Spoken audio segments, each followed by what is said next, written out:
in the description. Also, if you'd like to support the channel, I designed a small collection of cozy songs. On Redbubble. Link in the description. On Redbubble.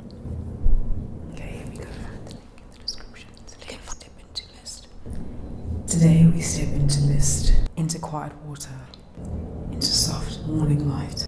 This is the story of Claude Monet, the man who didn't just paint nature, but painted the feeling of seeing. Claude Monet was born in 1840 in Paris, France, but it was the deep coastal town of Le Havre where his love for atmosphere began. As a boy, he did not care much for school. He preferred cliffs, clouds, the movement of wind over water. He first became known for caricatures, quick sketches of people and towns. Teachers and townspeople. But something shifted when he met landscape painter Eugene Bourdon. Bourdon took Monet outdoors, not to copy paintings, but to paint what was in front of him. The sea, the sky, the changing light. This would change art history forever. In the 1860s, Paris art was controlled by the Salon, the official exhibition of the French Academy. The Salon preferred perfection, smooth brushstrokes, historical scenes. Monet and his friends, Renoir, Degas, Pissarro, wanted something different. They wanted real life. They wanted sunlight that flickered. They wanted shadows that were blue. They wanted movement. In 1872, Monet painted a small harbour scene at sunrise. He titled it Impression Sunrise. A critic mocked the painting, saying it was not finished, merely an impression. The name stuck. Impressionism was born. Monet became obsessed with one thing: light.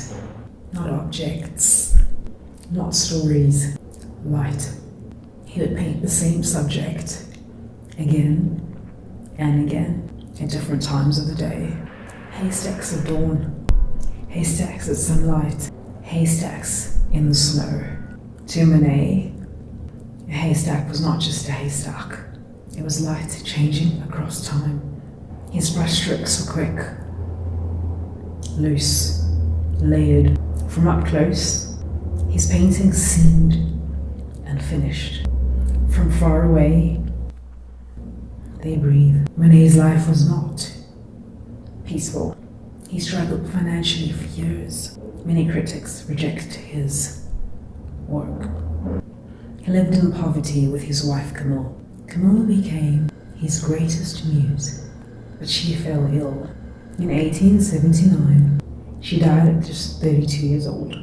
Monet painted her on her deathbed, not to be cruel, but because even in grief, he saw color changing across her face.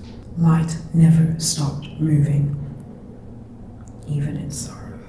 Later in life, Monet moved to a small village called Givigny. There, he created something extraordinary. A garden, not just a garden, a living painting. He designed the pond, painted the water lilies, built the Japanese bridge.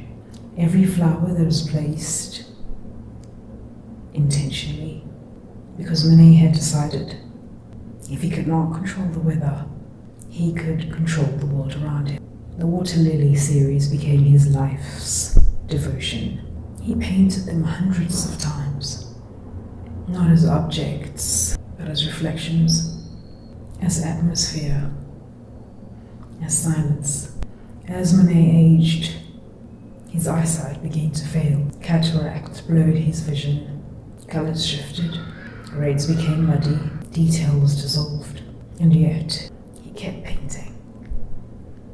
Some of his later water lilies are deeper, heavier, more abstract, almost modern, almost ahead of their time. Even as the world faded before his eyes, he continued chasing light.